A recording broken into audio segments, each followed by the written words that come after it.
শুরু করি আমরা যেভাবে ছোটবেলা থেকে আপনার তো ধারণাই আছে। বলুন প্লিজ। আমি জন্মগ্রহণ করছি পটুয়াখালী জেলার তৎকালীন বাউফল থানা, বর্তমানে দশমিনা থানা। আমার গ্রামের নাম বগুড়া। গ্রামের নাম বগুড়া? গ্রামের নাম। আমি আমার বাড়ি বগুড়াতে, আমার জেলা বগুড়া, আমি গ্রামের নাম বগুড়া হতে পারে আমি প্রথম শুনলাম। গ্রামের নাম বগুড়া। ওকে ওকে। আমার ছোট্ট একটা বাড়িতে আমি জন্মগ্রহণ করেছি। ওই বাড়িতে একটাই ঘর ছিল শুধু আমাদের। আচ্ছা, বাবা কি করতেন? একজন ক্ষুদ্র ব্যবসায়ী, কৃষক, সব কাজেই করতেন তিনি। আচ্ছা আচ্ছা। কয় ভাই বোন ছিলেন আপনারা? আমরা 2 ভাই 1 বোন। 2 ভাই 1 বোন। আপনি বড়? না, আমি সেকেন্ড, মেজো। বলেন। আমরা এই 3 ভাই বোন। তা আমাদের বাড়ির পাশ দিয়ে একটা খাল বহিয়া গেছে, একটা খাল। তাই সেখানে আমি জন্মগ্রহণ করছি, ওই বাড়িতে কুড়ে ঘরে। আমার মা মারা গেছে খুব ছোট্ট বয়সে। কত বছর বয়স তখন আপনার? আমি বলি যে আমার মেমোরিতে আছে, মা পাশের বাড়ি থেকে দুধ আনতে গেছে। আচ্ছা। আমি মায়ের হাতে, আমার ছোট বোন কোলে। তখন বাড়ির পাশে যে হালট থাকে, আগে তো রাস্তাঘাট ওই রকম ছিল না, হালট, তার ভিতরে বাঁশ পড়ে আছে। বাঁশের উপর দিয়ে আসার সময় মায়ের হাত থেকে দুধ পড়ে গেছে। এটা আপনার মেমোরিতে আছে? যখন দুধ পড়ে গেছে তখন আমি বাবারে ডাকি, বাবা মায়ের দুধ ফেলে দিছে, মায়ের দুধ ফেলে দিছে। বাবাকে ডাকি, বাবা দক্ষিণ দিকে যাইতে আছে, বাবার হাতে একটা বোতল কেরোসিন আনতে যাইতে আছে। এইটুকু মনে পড়ে আমার।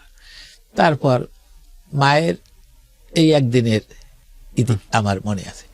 দ্বিতীয় দিন মা যেদিন মারা গেছে, মা যখন মারা যায় তখন মায়ের 2টি যমজ সন্তান প্রসব করেছিলেন এবং মৃত। তখন তো গ্রামে কোনো ডাক্তার ছিল না, কবিরাজ ছিল না।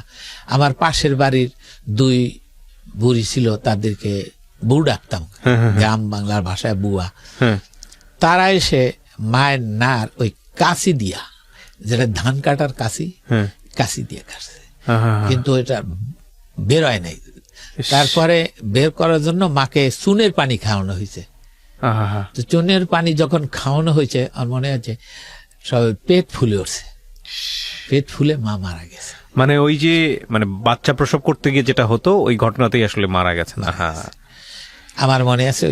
তারপর আমার ওই মাকে গোসল দিতে আছে, আমি দাঁড়িয়ে বর্ষার দিন ওই চীনা জোক লাফাই লাফাই চলে, পেয়ারা গাছের নিচে কোপাই। মা মারা গেছে, আমার কোনো এতই ছোট ছিল, আমার কোনো শক্তি নেই। তারপরে কিছু শুকনার দিন যখন আসলো, তখন বাবা আমাদের পাশের বাড়ি চৌকিদার বাড়ি, একই বাড়ির অংশ, চৌকিদার বাড়ি। ওখানে একটা মক্তব ছিল। আচ্ছা। আগের দিনে তো মক্তবে লেখাপড়া হইতো, মক্তব ছিল। তো মক্তবের হুজুরের নাম হইল মালিক হুজুর, মালিক মেসাব বলে ডাকতাম। আচ্ছা আচ্ছা। তা মালিক মেসাবের কাছে নিয়ে আমাকে আমার বাবা দিয়েছে। আচ্ছা। আমার লেখাপড়া ওইখান থেকে শুরু হলো। শুরু হয়, আমি ওই বড় বাড়ি তো সবাই সাথে থাকি। কালাম করে একজন আমার বন্ধু ছিল, ভাই সম্পর্কে, ওদের সাথে ঘুরতাম আর ওর বাসায় যে ওর সাথে খাইতাম। আচ্ছা। কখনো কখনো খাওয়ার জন্য ঘরের দরজার সামনে বসে থাকতাম, বুঝতাম না, বসতাম, তার ডেকে নিয়ে খাওয়াই। মা না থাকলে যা হয়, এখানে ওখানে ঘুরা, যে ডাকে তার ডাকে খাই, না ডাকলে না খাই। গ্রাম অঞ্চলে একটা কথা আছে, মা নাই যার ভাও নাই তার, ভাব নাই তার, ছন্ন ছাড়া জীবন। তা বাবা আমাকে মায়ের অভাব অনেকটা চেষ্টা করছে, কিন্তু তার তো জীবন জীবিকার জন্য কাজ করতে হয়েছে, সবটা তো আর পারে নাই। যখন আমার ওখানে পড়াশোনায় আমি নাম করে ফেললাম, আমার মনে আছে আমাকে তাল পাতায় লিখতে দেওয়া হয়েছিল টনি দিয়ে। যখন আমি সূরা কেরাত শিখে ফেলছি, নামাজ পড়ার মতো যখন আমার সব হয়ে গেছে, তখন আমাকে ওই লিখতে দেওয়া হইল টনি দিয়ে তাল পাতায় হাত ঘুরানোর জন্য, তখনকার দিনে। তা আমি হাত ঘুরে, আমি একদিন ওই তাল পাতায় হাত ঘুরে বাবারে বললাম, বাবা আমি আর তাল পাতায় লিখবো না, আমাকে সিলেট এনে দাও। তার বাবা আমাকে একটা সিলেট এনে দিয়েছে। আমি একদিনে স্বরে একদিনে লিখে ফেলছি, একদিন লিখে ফেলছি, মুখস্থ করে ফেলছি। দ্বিতীয় দিনে ক খ। বাহ, মানে মেধাবী ছিলেন। হ্যাঁ, দ্বিতীয় দিনে ক খ ছিল, পরে বানান ফলা শুরু হইলো। বানান ফলার সময় রসাউ আর দীর্ঘাউ এখানে গিয়ে আমার বারবার ভুলে যাই। তারপর ওই মেসাব একটা রাগ দিছে, এই রসাউ দীর্ঘাউ দুটো তো দু ধরনের, তুমি করে ফেলো, তা মনে রইল। তারপর অনেক পরীক্ষা দিলাম কিসে, ওই যে মসজিদ ছিল, মসজিদে বসে আমাদের দুজন আসছিলাম, দুজন ছেলে আর দুজন মেয়ে। মেয়েদের আলাপ দিল, আমাদের দুজনকে মসজিদে দিল। তো মসজিদে পরীক্ষা দিই, হুজুরে বলে লেখো টোনাটুনির গল্প লেখো। লেখলাম টোনাটুনির গল্প। তারপর ওই ওই নজরুল ইসলামের কবিতা বোর হলো দূর হলো লেখো, দেখলাম। এইসব লেখে তারপর পরীক্ষা শেষ হলো। তারপর পরীক্ষায় আমি ফার্স্ট হলাম। বাহ। ফার্স্ট হওয়ার পরে আমার ওই বন্ধুটি কাঁদতে আসে। তখন আমি বন্ধুরে বলতে আসি, এই তুই কাঁদিস না, আমার ফার্স্টটা তোরে দিয়ে দিলাম। এটা আমার মনে পড়ে। আর ওই মক্তবে গজল আমি আমার দিয়া গজল গাওয়াইতো। হ্যাঁ, তারপর ওই যে সৎকিয়া, 2 1 2 2 2 এইরকম মানে ই দিয়ে পড়তাম, সুর দিয়া, খুব মজা লাগতো এবং সবাই এরকম পড়তো। তারপরে ওখানে পরীক্ষা দিয়ে দ্বিতীয় শ্রেণীতে ভর্তি হব, ক্লাস 2-তে। এটা কিন্তু আমার বাবাই কিন্তু আমার নিয়ে যায়নি ভর্তি হইতে। আমি ইচ্ছা করি, আমার ওই বন্ধুটার আমি ইচ্ছা করিয়া, পাশে আমাদের একটা স্কুল ছিল, ওই স্কুলটায় যেতে 3টা খাল পার হয়ে তারপর যেতে হয়, একটা বড় 2টো ছোট। আমার বাড়ির পাশে যেটা, এটা হইলো সবচেয়ে বড়। আচ্ছা, এই 3টা খাল পার হয়ে ওই প্রাইমারিতে যেতে হয়। আমরা দুজনে গিয়ে এই শুকনার দিনে যাই ভর্তি হলাম। যখন আমার মা তো আগে মারা গেলেন, দ্বিতীয় শ্রেণীতে ভর্তি হওয়া, দ্বিতীয় শ্রেণী দেখলাম আমার পরিবারে মোটামুটি খাওন দাওন থাকা, আমাদের অভাবটা তখন অনুভব করিনি আমি। তৃতীয় শ্রেণীতে যখন উঠলাম তখন অভাব অনুভূত হইতে লাগলো। বাবা যে ব্যবসা বাণিজ্য করত, বাবা বাড়িতে বসে আমাদের অঘ্রাণ পৌষ মাসে বাবা এই জিলাপি বাজতো, মোয়া বানাইতো। রাত্রেবেলা সন্ধ্যার পরে অনেক লোক আসতো ধান নিয়ে, যেন 1 সের, তখন তো সের, 1 সের মোয়া 5 সের ধান, 1 সের জিলাপি 5 সের ধান, তো অনেক ব্যবসা, ওই ধান দিয়ে ব্যবসা করতো। হ্যাঁ, তারপর দেখতাম যে এই শেষে পৌষ মাঘে দেখতাম বিরা মোড়া ভরা ধান, অনেক ধান, এই দেয়া জায়গা জমি রাখছে, হালচাল ছিল। কিন্তু আমার মায়ের এই মৃত্যুতে 2 বছর এই ব্যবসাটা বাবা চালাইতে পারছে, আর পারে নাই। কেন, এটার জন্য সাহায্যকারী দরকার ছিল, কিন্তু অন্য কেউ আমার বাবাকে কেউ সাহায্য করতে পারে নাই। তৃতীয় শ্রেণীতে অভাব অনুভব করতে লাগলাম, ঠিক আছে। চতুর্থ শ্রেণী আমি কিন্তু ফার্স্ট হই স্কুলে, ফার্স্ট মানে ফার্স্ট হওয়ার কারণে আমার নামটা ছড়াই গেল চতুর্দিকে আর কি, ওই গ্রামে। তারপর সবাই ভালোবাসতো আমাকে, স্কুলের ছাত্র ছাত্রী, অভিভাবক, আশেপাশের লোকজন সবাই আমাকে খুব আদর করত। তারপরে তৃতীয় শ্রেণীতে পরীক্ষা দিলাম, ফার্স্ট হইয়া 4-এ উঠলাম। 4-এ যখন আমি উঠলাম তখন অভাব আমরা চরমে। তখন বাবা অসুস্থ, কি করি? তারপর বর্ষাকালে আর স্কুলে গেলাম না। আমার এক বন্ধু, ওই বাড়ির এই স্কুলের পাশে এক খাইগো বাড়ি, তাদের বাড়িতে আমার এক বন্ধু আছে, ওদের বাসায় থাকলাম, ওদের সাথে খেতে কাজ করি, মহিষ রাখি, গরু রাখি। তারপর ওরা কিছু টাকা দিছে শেষে। গ্রামে বলে হালুটি, বর্ষার দিনে ধান লাগায়, ধান কাটে, গেলে আমাদের দেশে বলে হালুটি, আর আমাদের গ্রাম্য অঞ্চলে বাসা বলে আলিয়াদি। তা ওই হালুটি শেষ যখন হয়ে গেল তখন আমি আবার স্কুলে আসলাম, যে করে টাকা পেলাম বাবারে নিয়ে দিলাম। এই যে চতুর্থ শ্রেণী ঘটনা, ফার্স্ট হইলাম। হেডমাস্টার ছিল, আমি ওনাকে দোয়া করি এখনো, ওয়াজেদ মিয়া নাম। সে আমার মেধা দেখা সে কইল, সে আমাকে 5-এ স্কলারশিপ দেওয়ার জন্য দায়িত্ব নিল। দায়িত্ব নেওয়ার পর আমি তার একটা বাড়িতে, আরো 2 জন ছাত্র ছিল, মানে আমরা 4-6 জন মিলে এক বাড়িতে পড়ি আমারে খাওয়া দাওয়ার দায়িত্ব দিয়ে দিল এক বাড়িতে, ওই হেডমাস্টার স্যারের বোনের বাড়িতে কিছুদিন। ষষ্ঠ শ্রেণীতে 5-এ বৃত্তি পরীক্ষা দিলাম, কিন্তু বৃত্তি পরীক্ষা দিতে গিয়ে আমার একটা বিপত্তি ঘটে। সেটা হইলেই আমার সাথে আরো 2 জন ছিল, নাম বলবো না, তারা জীবিত আছে, হয়তো তাদের মনে আঘাত লাগবে সেজন্য বলি না। তার এক ফুফাতো ভাই ছিল, আমাকে একটা অঙ্ক আসছিল সেদিন, অঙ্কের পরীক্ষা খুব কঠিন, এটা স্যারে কারো করে নেই, স্যারে জানি সবাই পড়াইতে, আমাকে খুঁজতে আছে। ওই 2 ছেলের যে আত্মীয় ছিল, সে ইন্টারমিডিয়েট পড়তো, সে আমাকে ভুলে বেলায় মিষ্টি খাওয়াইতে নিয়ে আসছে। পুরা টাইমটা আমার সে মিষ্টি খাওয়াইয়া কাটাই দিছে। আমি যখন ফিরছি তখন পরীক্ষা ফেরা শুরু হয়ে গেছে। হেডমাস্টার অজয় স্যার কাঁদি দেয়, তুই গেলি কই, এমন একটা অঙ্ক হয়েছে তুই তো সলভ করতে পারবি না, তোর দিয়ে আমার অনেক করলি কিয়া কে গেল। আমি কই অমুকে আমার নিয়ে গেছে, এই ক্ষতিটা আমার করে ফেলতে। আমি ঠিকই পরীক্ষার হলে ঢুকা ওই অঙ্কটা আর আমি সলভ করতে পারিনি। আর বিজ্ঞানে একটা লেস আসছিল, ওইটাও আমি সলভ করতে, দুটো আমার হয়ে গেল। হয়ে যাওয়ার পরে পরীক্ষা তো শেষ, তা নৌকায়, তখন তো নৌকা দূরে থানা লেভেলের এই পরীক্ষা দিতে হয়েছে। তখন আমি আমরা নৌকায়, তখন আমি কাঁদতে আসি খালি, স্যারের মন খারাপ, স্যারেও মন টন খারাপ হয়ে গেল, তুই করলি কি? তখন আমি স্বপ্নে দেখি, ঘুমাইছি রাত্রে, স্বপ্নে দেখতে আসি যে আমি বৃত্তিটা পাই, 2 নাম্বারের জন্য বৃত্তিটা আমি পাই নাই, আমারে একজনে ওই বেতের লাডি গলায় দিয়া নিয়ে গেছে। এই স্বপ্ন তো ওইটা তাই হইল।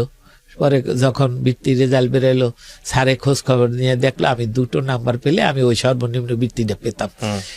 এখান থেকে আমার একটা মন খারাপ হয়েছিল। তারপর আমি 6-এ ভর্তি হব, এখন তো টাকা পয়সা নাই, টাকা পয়সা বাবা আছে তখনও। তারপর 5 টাকা আমি সংগ্রহ করছি বাবার কাছ থেকে, সংগ্রহ। আর বাবা তার স্কুল সম্পর্কে এসে তো একদম নিরক্ষর ছিল, কিন্তু আমি লেখাপড়া করি এইটা বাবার ছিল যে লেখাপড়া করুক, মানে সে আপ্রাণ চেষ্টা করছে। তা 5 টাকা আমি নিলাম, 5 টাকা নিয়ে আমি কিভাবে আমি ভর্তি হব। আর তা আমার এক বড় ভাই ছিল, সে তখন মেট্রিক পাশ করেছে, সে আমাকে খুব এই বিষয়ে হেল্প করেছে। তিনি এখন পৃথিবীতে নাই, তার নামটা আমি বলতে হবে, সৈয়দ হারুন আর রশিদ, আমাদের এই ইউনিয়নের মেয়াবাড়ি বাড়ি। তারপরে আমি উনি আমার 6-এ ভর্তি করাই দিল, ওনার এই সহযোগিতায় 6-এ ভর্তি হইলাম। 6-এ ভর্তি হয়ে আপনার পড়াশোনা শুরু করলাম। বাড়ি থেকে যাচ্ছি জানুয়ারি, ফেব্রুয়ারি, মার্চ। ওখানে মার্চ মাস যখন আইছে তখন তো 3 মাসের বেতন এই সে সবকিছু দাবি করতে আছে আমার কাছে। তার চেহারাটা তো সুন্দর টুন্দর। আব্বা একটা আমাকে ক্যারোলিন শার্ট কিনে দিছিল, ওই সময় ক্যারোলিন শার্ট খুব দামি শার্ট ছিল, হাফ শার্ট কিনে। আমার যে ক্লাস টিচার ছিল একটু চড়া মেজাজের ছিল। আচ্ছা, সে বলল এত সুন্দর শার্ট গায়ে দিয়ে আরো স্কুলের টাকা দিতে পারে না? হ্যাঁ, তোমার বাবারে যে বলো কি শুরু করছে। আমি বললাম বাবারে শুনাইয়া আমি লেখাপড়া করবো না, হবে না। আমি বলি না যে আমার অবস্থা কি, বলি না। আমি বাইরে কি করি, আমি কি করবো চিন্তা করতেছি। আমি বললাম বাড়ি থেকে গেলাম, বাবা তো টাকা দিতে পারে না। আমি বাড়ি থেকে ভোর রাত্রে রওনা দিলাম, বরিশাল আসবো, টাকা পয়সা জোগাড় করে স্কুলে আসতে হবে। তা আমার বাড়ি থেকে ধরেন এখন বরিশাল গাড়িতে গেলে, এখন আমার বাড়িতে গেলে 2.5 ঘন্টা লাগে আমার বাড়িতে এখন গাড়িতে। সেই রাস্তা আমি ভোর রাত্রে হাঁটা দিয়া, যখন দুপুর হয়েছে তখন একটা নদী পার হয়েছি, নদীর পার হইয়া আমার পেটে প্রচন্ড ক্ষুধা, কিচ্ছু উপায়। তারপর কাঁচা কলা আমি খেয়েছি। সেখান থেকে হেঁটে এসে বরিশাল সাহেবের হাট করি একটা বাজার আছে, সেখানে তার আগে একটা প্রতাপপুর হাই স্কুল আছে, সন্ধ্যা হয়ে গেছে, ওখানে আমি সন্ধ্যায় ওই স্কুলে ঘুমাইলাম। তো তাই দারোয়ান ধরছে, তুমি এখানে করতে আসছো? আমি আমি বরিশাল যাব। তারপর আমার পকেটে 8 আনা পয়সা ছিল, আমি 2 আনা দিয়ে মুড়ি খেয়েছি। খেয়ে ওই স্কুলে ওখানে বেঞ্চের উপরে ঘুমিয়ে পড়ছি। বেঞ্চে ঘুমিয়ে থেকে সকালে উঠে আমি প্রতাপপুর থেকে আসছি সাহেবের হাট। কাউয়ারচর নাম করা এখন বরিশালে। সাহেবের হাট এসে লঞ্চে উঠলাম 25, তখন 4 আনা ভাড়া দিয়ে বরিশাল আসলাম। বরিশাল এসে আমি ঘুরতে আসি। তবে একদিন যে কি করবো, আমি বলে আমি বাসায় কাজ করব, থাকবো। তারপর বরিশালে 3 জন নাম করা লোক, হাতেম আলী, সৈয়দ আলী, ইমান আলী, 3 আলীর বরিশাল, খুব পয়সাপাতির নাম করা লোক। ইমান আলী ওই লঞ্চ ঘাটের সাথে তার বাসায় আমার নিয়ে গেল, নিয়ে ওই বুড়ুর পরিচর্যা করতে আমারে দিল, ওই কাপড় টাপড় ধোয়া, মাথার একটু চুল হয়েছে, কয়েকদিন থাকি। তাদের কুকুর ছিল, কুকুরের খাবার, একদিন আমারে তারা খাবার দিল কুকুরের ঘরে। তখন আমাকে কুকুর ঘরে যখন খাবার দিল, আমার মনটা বিষিয়ে গেল। আমি একটা মানুষ কাজ করি, তাদের আমি না বলে ওই বাসা থেকে বাইরে গেছি। কোন ক্লাসে পড়েন তখন আপনি? তখন আমি 6-এ পড়ি। ক্লাস 6-এ পড়েন। আমি আর খাবার খেলাম না, ওখান থেকে বেরিয়ে গেলাম।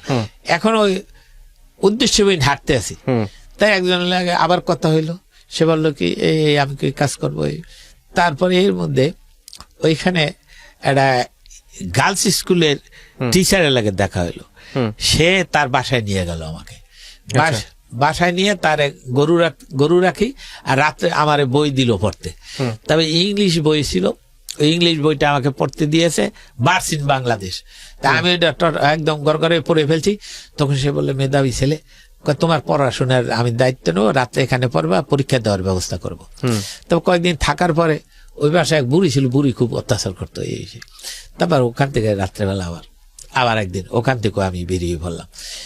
বেরিয়ে গিয়ে আমি গেলাম খুলনা, ওখান থেকে লঞ্চে খুলনা গেলাম। খুলনা দিয়ে একদিন থেকে আমি গেলাম ওখানে ওই যে খুলনা যে এখন বন্দর, ওই চালনা বন্দর, ওখান থেকে স্টিমারে উঠে আমি ডাইরেক্ট ঢাকা চলে আসছি। ঢাকা এসে আমি ঢাকা যে হোটেল, বর্তমানে ঢাকা হোটেল যেটা, ওই ছুরিটোলা মসজিদ, ওই নিচে একজন পরিব্যস্ত দাড়িওয়ালা লোক, খুব সুন্দর বাড়ি, বরিশাল। আমাকে জিজ্ঞাসা, তুমি কোথাতে আসছো? বরিশাল। তুমি কি করো? আমি কাজ করবো। আমি একটা হোটেল দেবো নতুন, তুমি এই হোটেলে কাজ করবা, রাজি আছো? রাজি আছি। এগুলো তার বাসায় নিয়ে গেছে। তারপর ওই হোটেলটা দিয়েছে ওখানে, ওই ছুরিটোলা মসজিদের পাশে হোটেল দিয়েছে নবপুরে। ওই হোটেলে আমি কাজ শুরু করি মেসিয়ার হিসাবে। তো কয়েকদিন কাজ করার পরে আমার সততা দেখে সে আমারে দিল, ক্যাশে বসতে দিল। তারপর এরকম 2-3 মাস 3 মাস যাওয়ার পরে আমি বললাম যে আমি তো লেখাপড়া করছি, আমি স্কুলে পড়ি, আমি চলে যাবো, আমারে কিছু টাকা দেন। বলছে, লেখাপড়া করিয়া কি হবা, তুমি এখানে থাকো, তুমি হোটেলের মালিক হয়ে যাবে একদিন। আমি বলছি, না আমি লেখাপড়া করবো। তা ওনার কাছ থেকে আমি 350 টাকা দিয়েছি। ওই টাকা নিয়ে আমি আবার স্টিমারে চড়ে আমি বরিশালে আসছি। বরিশাল থেকে পটুয়াখালী আসছি। পটুয়াখালী এসে ছাত্রবন্ধু লাইব্রেরি ছিল, ওই লাইব্রেরিতে গেলাম। আমি বলছি যে আপনি আমার একটু আপনার লাইব্রেরিতে কাজ দেন, কাজ দিলে আমি কাজ করে আমার 6-এর 1 সেট বই নেবো, আমার বই নিয়ে আমি পড়ি। আমার সব বলার পরে বলে, না তোমার এডি লাগবে না, তুমি বই নিয়ে দাও। বই আমি না, আমি কাজ করবো। তা আমি 7 দিন কাজ করছি, আর বইটি সব মাইনে দিয়েছে। আমি বই নিয়ে ওই রকম নিয়ে আমি একদম সোজা স্কুলে চলে আসছি। স্কুলে একদম ক্লাসে ঢুকে গেছি। স্যার, তুমি কোথায় গেলে? পিছনে সবকিছু বললাম। বলার পর আমার হেডমাস্টারের সামনে নিয়ে গেল। হেডমাস্টার শুনে, আজকে তুমি আজ থেকে আমার এই জায়গায় থাকবা, আর তোমার স্কুল ফ্রি। তারপর আমার ক্লাসের বন্ধু ছিল ফজলুর রহমান। বাবা কি করতেছে? বড় ভাই কি করতেছে? বড় ভাই মানুষের কাজ করে। তখন বাবা তো তখন বয়স্ক হয়ে গেছে, ঘরে কাজ টাজ করে, টুকটাক খায়। কোনো খোঁজ খবর নাই, মানে কে কোথায় কোন দিকে গেল না গেল, মা না থাকলে যা হয়। তারপরে আমি ওই হেডমাস্টার ওখানে থাকতে দিল। ওখানে আমার এক বন্ধুও থাকতো, একটা কমিটি সেন্টার ছিল, বন্ধুর ভাই ছিল মেট্রিক পরীক্ষার্থী। তাদের ভাত আসতো 2 জনের, হেডমাস্টারের ভাত আসতো। এই 3 জনের ভাত থেকে আমার ভাত সংগ্রহ করা হয়তো, তারপর ওই ভাত খেয়েছি আমি। তারপর 6-এ আমি সেকেন্ড টাইম পরীক্ষা দিলাম। ওই মধ্যে পরীক্ষা দিয়ে আমি ফার্স্ট হয়ে গেলাম। তখন সবাই আমার করল। এর ভিতরে আমার বাড়ি থেকে নিউজ খবর আসলো যে তোমার বাবা খুব অসুস্থ, তোমার দেখতে যাইতে বলছে। কারণ আমার বাড়ির একটা ছেলে ছিল 9-এ পড়তো, ও।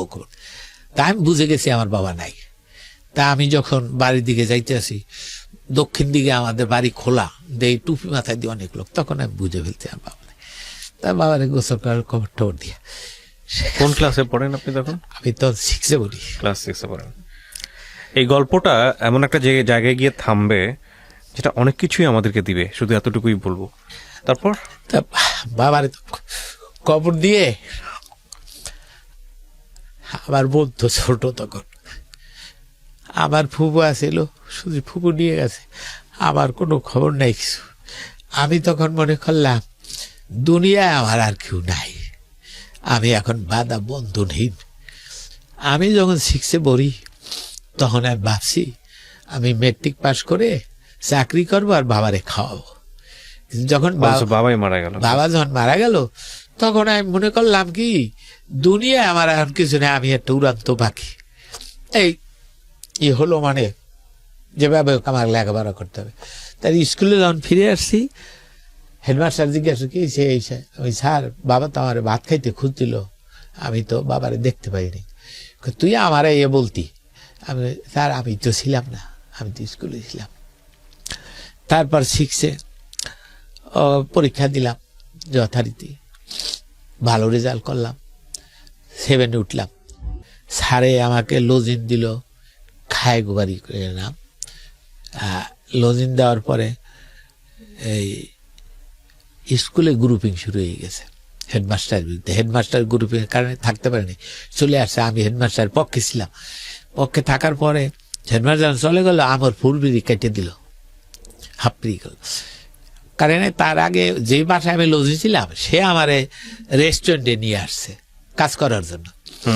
রেস্টুরেন্ট নিয়ে আসছে, রেস্টুরেন্টে আমি লাকড়ি কাটি, এই চা বানাই, এই কাজ করি। তো একদিন লাকড়ি কাটতে গিয়ে আমার এই আঙ্গুলটা কেটে গেছে, এখনো দেখেন এই পর্যন্ত অল্প একটু বাইজে আসছিল। তখন তো ওখানে কোনো নেই, একটা ফার্মেসি এসেছিল, ওই ফার্মেসিতে বসা ছিল আমাদের স্ট্যান্ড হেডমাস্টার, প্রায় তো সদ্য শিক্ষক আব্দুল মান্নান স্যার। মান্নান স্যার দৌড়িস কি তুই এখানে থাকুস কা, কম্পিউটার সাথে দেখি শিখছি আর হাত বান্ধব, এই জায়গা বেঁধে দিছে। বেঁধে দেওয়ার পর তুই এখানে থাকুস কা? আমি কই স্যার আমি থাকবো কোথায়? কয় লজিং ঠিক করিয়ে দিলে থাকবি অন্য জায়গায়? আমি কি থাকবো। এরপরে উনি ওনার চেষ্টায় একটা লজিং ঠিক করেছে, ভালোই বাড়ি, সে বাড়িতে আমি লজিং পেলাম। 7-এ গেলাম। 7-এ থাকা অবস্থায় 7-এ তো শুরু হয়ে গেল 69 ইয়ার আন্দোলন শুরু হয়ে গেল, তখন অসহযোগ আন্দোলন। আমি ওই অসহযোগ আন্দোলনে ঢুকে গেলাম। ঢুকে স্কুলের 2টা স্কুলের ছাত্র মিলে গিয়া করলাম, খাজনা বন্ধ করতে নামলাম। কত সালের গল্প এটা? এটা 69। 69, আচ্ছা। 7-এ পড়ি। তারপর অসহযোগ আন্দোলন চলে তখন। তা আমি যাই তহসিল অফিস ফিরে ভাঙলাম, ভাই আমার খাজনা উঠায় কেন, এই জন্য বন্ধ খাজনা, আইব খানের ছবি বাংলাম, ভেঙলাম। গেলাম নিজের, এটা হলো নিজেদের আশেপাশে। তারপর আর এক থানায় চলে গেলাম, চরফ্যাশনে আঞ্জুরহাটে হাইস্কুল। এই আঞ্জুরহাটে তহসিলদারে খাজনা উঠাইছে, তারে বসাইলাম, মাপ চাইলাম। যেই মাপ চাইছে আমি বলছি কিসের মাপ? তাই একজন লোক উঠে কবুদ্দালি মির্দা আমার চাচার সম্পর্ক দিছে বাড়ি লাঠি, আর মারামারি লেগে গেল। তারপর তার এনে স্কেচ করিয়ে নিয়ে গেল। তারপর তহসিল অফিসে যাইয়া বন্দুক দিয়ে গুলি করছে। মনে হয়েছে কি গুলিটা আমার কানের পাশ দিয়ে ভোঁকড়িয়ে গেছে। তারপর সবাই ও তহসিল জ্বালাই চাইলে, আমি জ্বালাই দিলাম না। কি জন্য? এখানে আমাদের সম্পদ, মানুষের সম্পদ। তারপরে এই ওখান থেকে চলে আসলাম, চলে আসে আমার গ্রামে আসলাম, আবার ওই বাড়িতেই চলে আসলাম। স্কুলে যাওয়া আসা, লেখাপড়া যথারীতি চলছে। আমার হাফ টাকা দিত আমি যেই ঘরে থাকতাম। তারা 2 ভাই বোন পড়তো, তাদের একজনের হাফ পিরি ছিল। তারা বাসায় মিথ্যা কথা বলতো যে না আমাদের হাফ পিরি নেই, আমরা ধনী মানুষ তো, আমাদের ওই টাকাটা আমাকে দিত। তারপর একদিন এই 7 থেকে 8 উঠলাম, বেশ ভালোই জীবন চলছিল, নাম হয়ে গেছে, স্কুলে সবাই ভালোবাসে। ওই যে বাড়িতে থাকি সে বড় বাড়ি, তারা সবাই আমাকে ভালোবাসে। তারা তাদের ওই ফুটপাট কাজ করি, আর তারা জামা কাপড় বই পত্র ওরাই সব সংগ্রহ করে আমাকে করে। এই একদিন স্কুলে থেকে আসলাম, তা আমি যে বাসায় থাকতাম আমার আপা ছিল 9-এ পড়তো, আর বড় ভাই ছিল মেট্রিক পরীক্ষার্থী। এই আমরা 3 জন, আরো বাড়ির 2-4 জন একত্র স্কুলে আসছে। তাই বিকেলে এসে খেতে বসছি।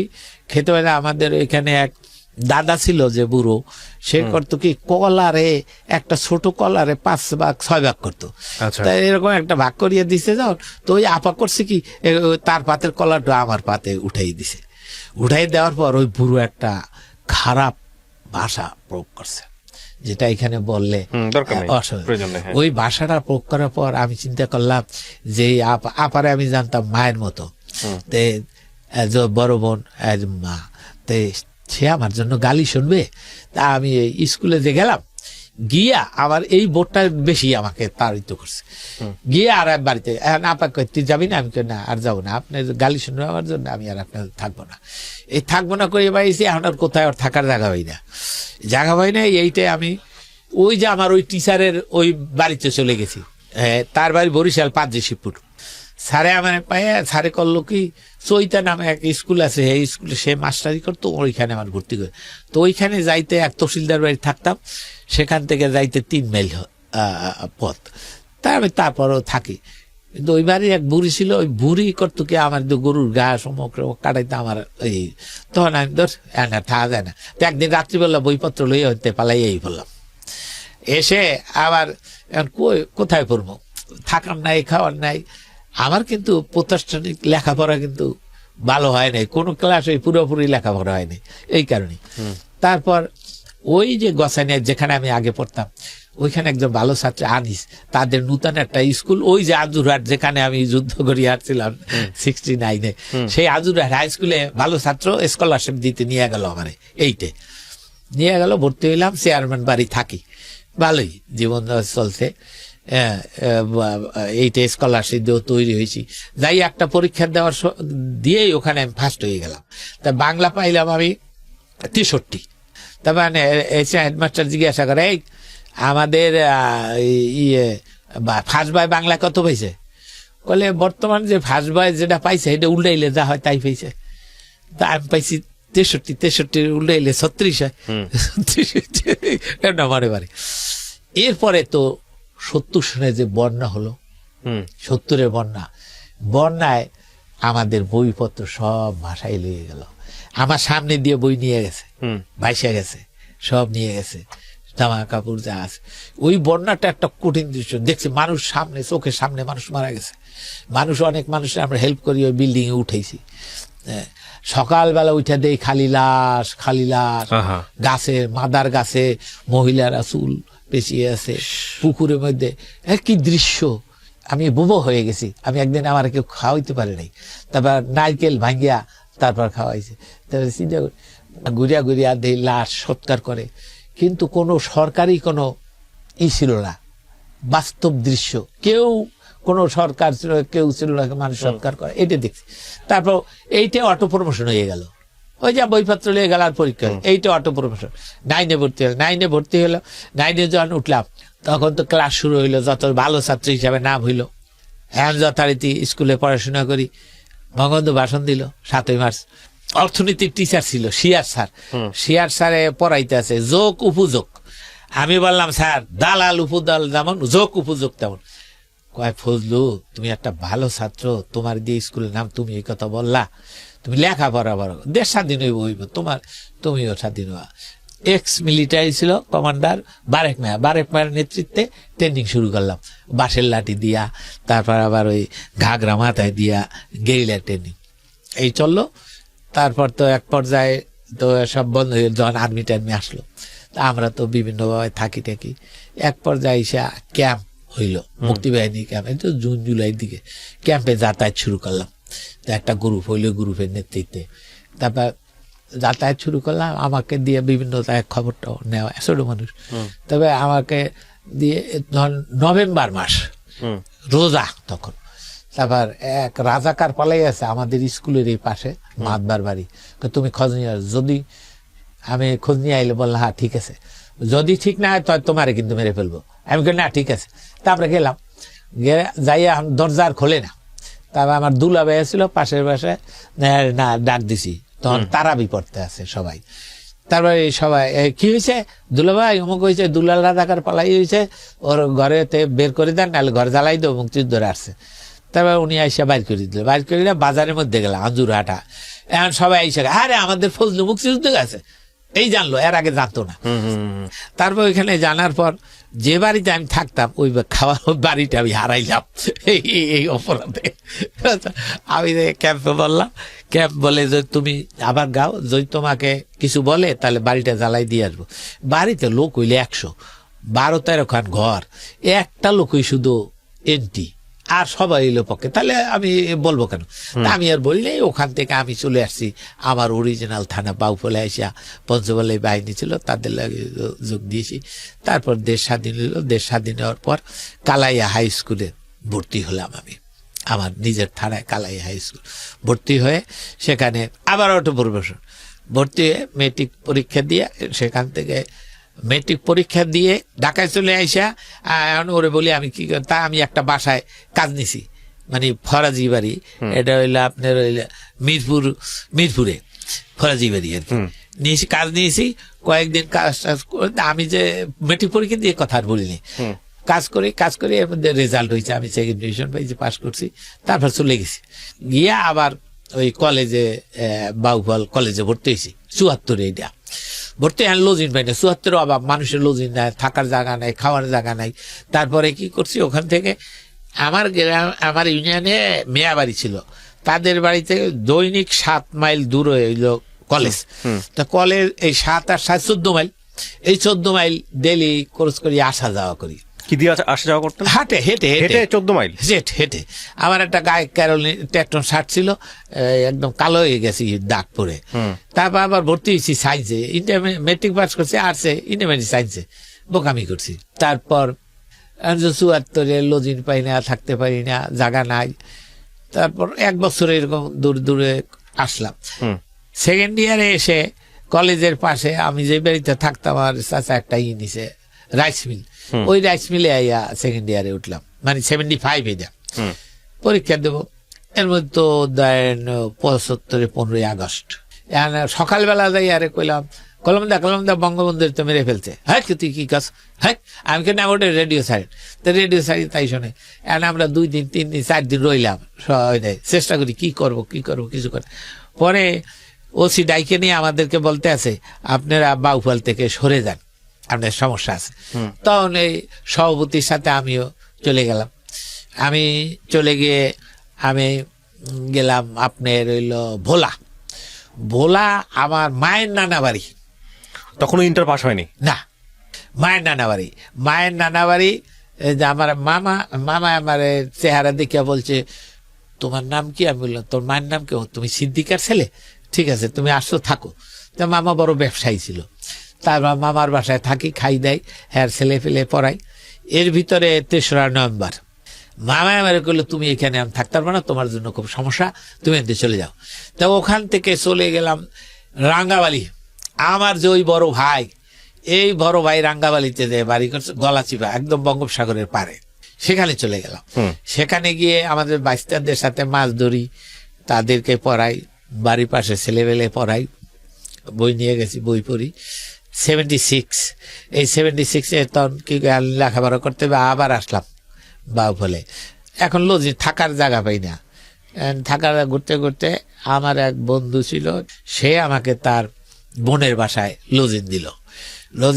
ওই বাসায় থেকে এই বাউফলে স্কুল করি বা কলেজে পড়ি। তারপরে আমি তারপর ওখান থেকে পরীক্ষা দিলাম। এই ভিতরে আবার জেলা লেভেলে বিতর্ক হয়েছে। জেলা লেভেলে বিতর্কে আমি সেকেন্ড হয়েছি। বিজ্ঞান প্রেম ছাড়া দেশপ্রেম নয়, আর এটার বিপক্ষে আর পক্ষে আমি ছিলাম পক্ষে আমি দ্বিতীয় হয়েছিলাম কলেজ থেকে। আমি রবীন্দ্রনাথ বই কিছু টাকা পয়সা পাইছি। তারপর তো পরীক্ষা দিয়ে আমি ইন্টারমিডিয়েট পাস করেছি, আমার তো ব্রেক অফ স্টাডি হয়ে গেল। তারপর পাস করে সায়েন্সেই পাস করে ঢাকা চলে আসছি। ঢাকা চলে আসার সময় আমার পকেটে হইল 148 টাকা। কত সালের ঘটনা এটা হইল 78। ঢাকা যখন লঞ্চে আমি, তখন ওই রবীন্দ্রনাথের বইটা আমি পড়তেছিলাম, এর মধ্যে কিছু লোক তাস খেলে, আর পাশে একজন ঘুমিয়ে বালিশের নিচে থেকে জানি কি বাইর করে, এরকম নেয়। তা আমি ওইটা দেখে তাদের মার্ক করছি যে এই লোকটাকে, যে ওই বালিশের নিচে হাত দিয়ে আনি, যদি কিছু হয় তাহলে উনি ঘটাইছে। তবে আমি আনসারের ডাক দিলাম, আনসার এদিকে আসেন, ওই লোকটা যে ঘুমাই আসতো ওনার ডাইকে উঠান, ওনার যদি কিছু টাকা পয়সা নিয়ে থাকে তাহলে এই যে ওই লোকের আনিস। আনসার আর ডাকলো না। তো এর মধ্যে আমি ঘুমিয়ে গেছি, ঘুমিয়ে স্বপ্নে দেখি ওর টাকা নিয়ে গেছে, আমাকে ধরছে। তা আমি উঠছি, ঘুম যখন ভেঙেছে, উঠে দেখি কি ওই লোক ছিল, কি হয়েছে, তার টাকা নিয়ে গেছে। আমি পরে কোতোয়ালি থানার ওসি ছিল ফার্স্ট ক্লাসে, তা আমি তারে বললাম যে আমি চিনি যারা টাকা নিচ্ছে, আমি দেখছি। তারপর আমার সাথে দুইজন ফোর্স দিল, ঘুরিয়ে টুরিয়া দেখলাম, দেখি না কারো, রাতে পাই না, সবাই মনে করে যে নেমে গেছে। তা আমার মনে যে নামতে পারে না, সকাল সকাল একদম আমি নিচে গেলাম ওই যে ইঞ্জিন রুমের ওই জায়গায়, যে দেখি ওই লোকের গায়ের তুলা, ওই যে বালিশের কাছে আনছে, ও দেখে আমি আর কিছু বলি না, আমি উপর দিকে এসছে ওসি সাহেবরে বলছি, ওসি সাহেব দুইজন ফোর্স দিয়েছে আমারে, যাই পেয়েছি ওখান থেকে তাকে ধরে নিয়ে আসছে। তারপর সে 10,000 টাকা নিয়েছিল ওই ব্যবসায়ীর, 9,000 টাকা দিছে, আর 1,000 টাকা আর বেরোয় না, মানে 1,000 টাকা ওই আনসাররা ভাগযোগ করে লয়ে গেছে বিষয়টা ছিল। তখন আমাকে ওই ব্যবসায়ী 200 টাকা দিছে। আচ্ছা, ওখান থেকে? হ্যাঁ।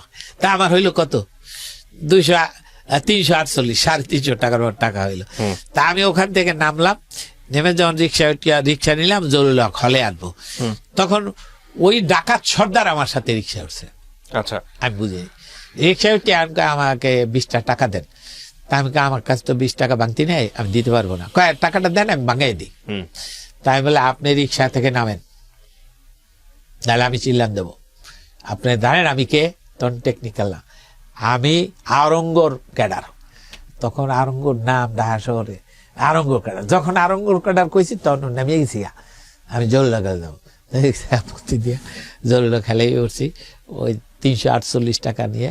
সেখানে এসে হলে থাকতে শুরু করলাম, বন্ধু বান্ধব যারা পরিচিত ছিল তার সহযোগিতা করলো।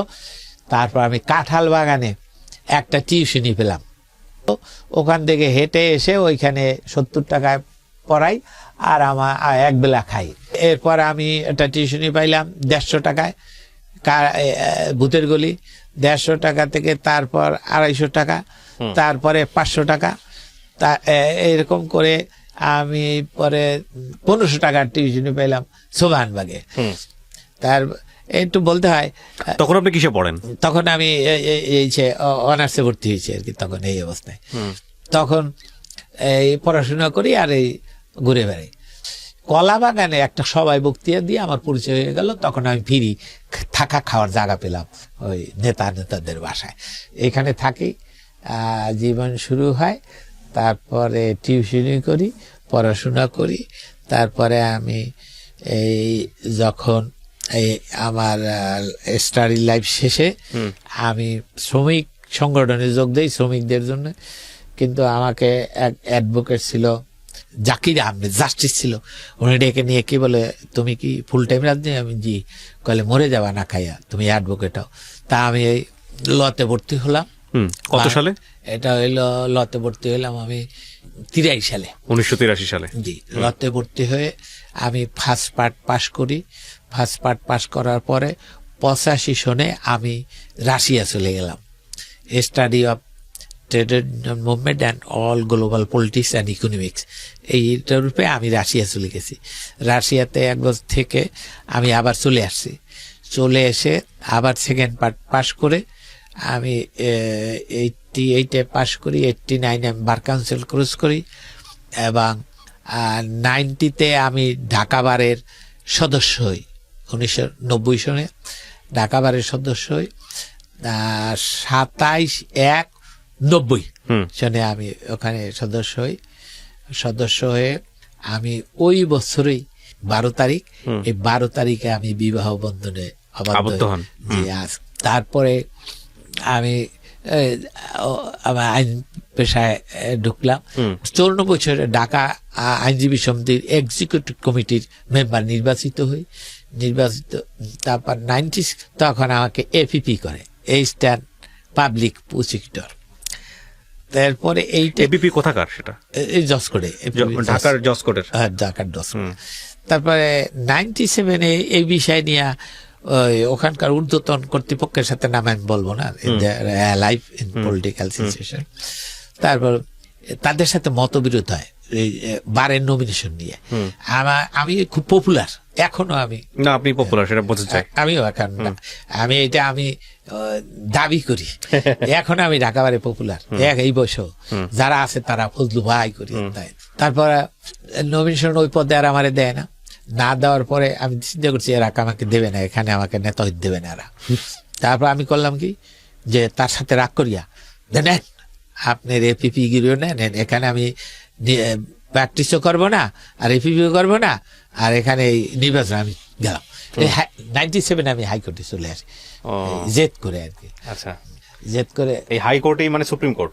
হ্যাঁ, এই সুপ্রিম কোর্টে আপনি আছেন 97 থেকে? হ্যাঁ, এখানে আসি, তখন মাঝে মাঝে ওখানে যেতাম। এখানে এসে আমি 2006 সালে এক্সিকিউটিভ কমিটির মেম্বার নির্বাচিত হই। হ্যাঁ, এক্সিকিউটিভ কমিটি, তখন ওই কমিটির সভাপতি হলো এটা এই বেশি আমিরুল ইসলাম, সেক্রেটারি বর্তমান লার্নেড অ্যাটর্নি জেনারেল। আচ্ছা আচ্ছা, আমি ওই কমিটির মেম্বার ছিলাম। আচ্ছা, 6-7 তত্ত্বাবধায়ক সরকারের। আপনি বর্তমানে কি পোস্টে আছেন? আমি বর্তমানে ডেপুটি অ্যাটর্নি জেনারেল পোস্টে আছি। ডেপুটি এখানকার দায়িত্বটা কি? মানে অ্যাটর্নি জেনারেল সম্পর্কে সাধারণ মানুষ অনেকেই জানেন না, যে কারণে জিজ্ঞেস করছি। এখানে দায়িত্ব হলো সরকার পক্ষে মামলা পরিচালনা করা। আচ্ছা আচ্ছা, যেটা বেসিক্যালি রাষ্ট্রের উকিল। লোয়ার কোর্টে যেটা পিপি, লোয়ার কোর্টে যেটা পিপি, আর অ্যাটর্নি জেনারেল হলো সারা বাংলাদেশের সে অ্যাটর্নি জেনারেল। এটা কনস্টিটিউশনাল পোস্ট। আচ্ছা, সংবিধান ওই যে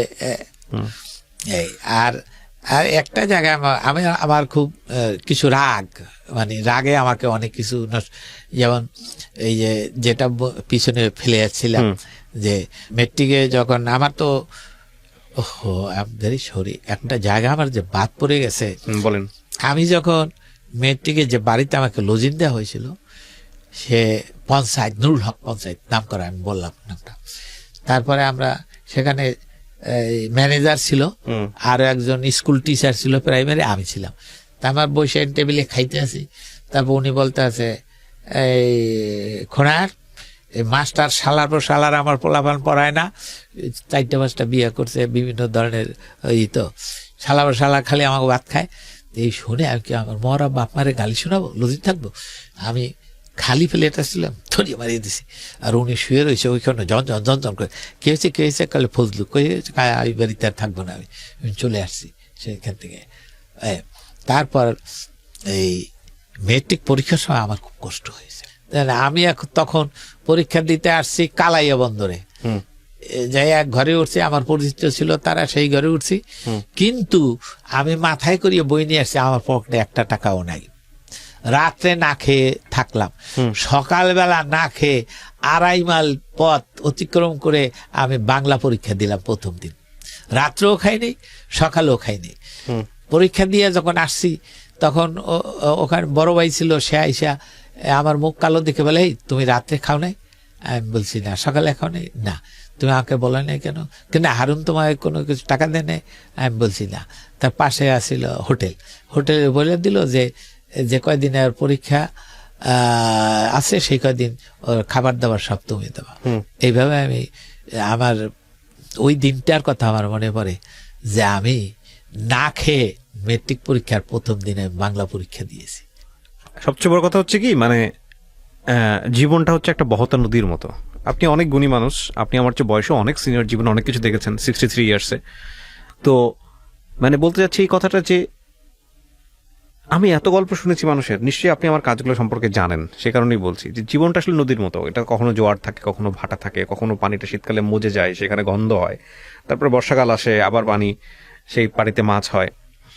এবং সবচেয়ে বড় কথা হচ্ছে যে একজন জ্ঞানী মানুষের কাছ থেকে শুনেছিলাম যে চেষ্টা করার নাম জীবন।